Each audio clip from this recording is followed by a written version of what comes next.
जाति न पूछो साधु की, पूछ लीजिए ज्ञान, ये तो संत कबीरदास जी ने कहा है। लेकिन सियासत देखकर अब आपको कहना पड़ेगा कि जाति पूछिए लीडर की, छोड़ दीजिए काम, वोट दीजिए उनको जो ले जाति का नाम।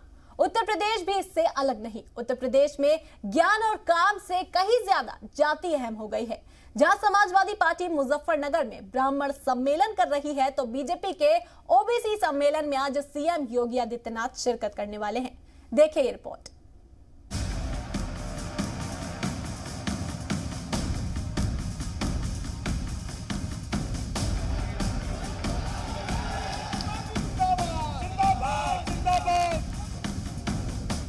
उत्तर प्रदेश में कुछ महीने बाद असेंबली इलेक्शंस हैं।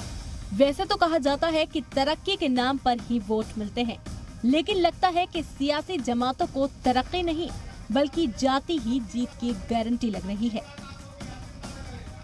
ऐसा हम इसलिए कह रहे हैं क्योंकि बीजेपी हो या समाजवादी पार्टी, सभी अलग अलग जातियों को लुभाने की कोशिश में जुटी हुई हैं। इसी जिम्न में आज मगरबी यूपी के मुजफ्फरनगर में समाजवादी पार्टी का ब्राह्मण सम्मेलन है। मकसद सीधा सा है, 2022 इलेक्शन में जीत के लिए यादव तबके के साथ ही ब्राह्मण समाज के वोट अपने पाले में ले आना। इस प्रोग्राम में माता प्रसाद पांड्या, संतोष पांड्या और अभिषेक मिश्र जैसे पार्टी के बड़े लीडर्स शामिल होंगे। वैसे समाजवादी पार्टी यूपी के हर जिले में ब्राह्मण सम्मेलन कर रही है।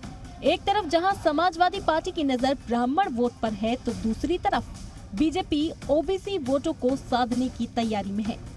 अयोध्या में आज वजीर आला योगी आदित्यनाथ ओबीसी सम्मेलन में शामिल होंगे। दोपहर 3 बजे सीएम योगी यूपी बीजेपी की ओबीसी मजलिस-ए आमिला के इजलास में शामिल होंगे। शनिचर को लखनऊ में मुनक्किद प्रबोध वर्ग सम्मेलन में योगी आदित्यनाथ ने ब्राह्मण वोट बैंक को अपने फेवर में लेने की कोशिश की थी। सीएम योगी ने इलेक्शन के लिए हिंदुत्व का इस्तेमाल करने वाले ऑपोजिशन लीडरान पर हमला किया था। देश में कोई आपदा आती है, वे इटली भाग जाते हैं। देवी देवताओं के बारे में टिप्पणी करना, राम और कृष्ण को नकार जाना उनकी प्रवृत्ति का हिस्सा है। जो एक्सीडेंटली हिंदू होगा तो यही तो होगा।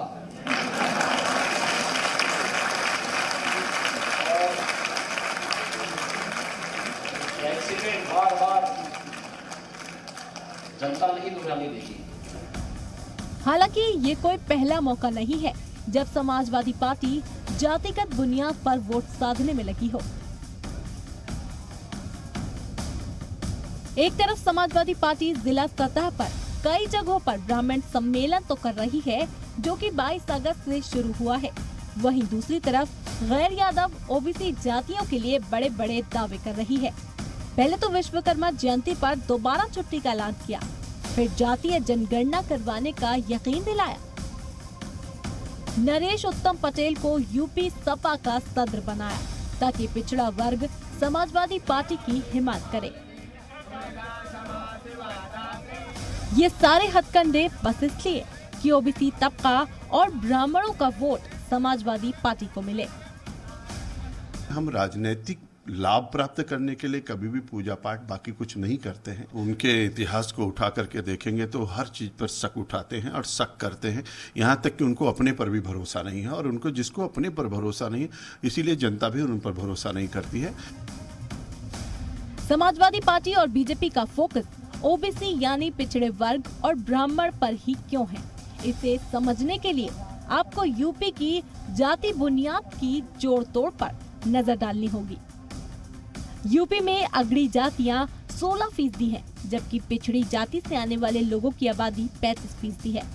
25% आबादी दलित तबके से आती है और यूपी के 18% लोग मुस्लिम तबके के हैं।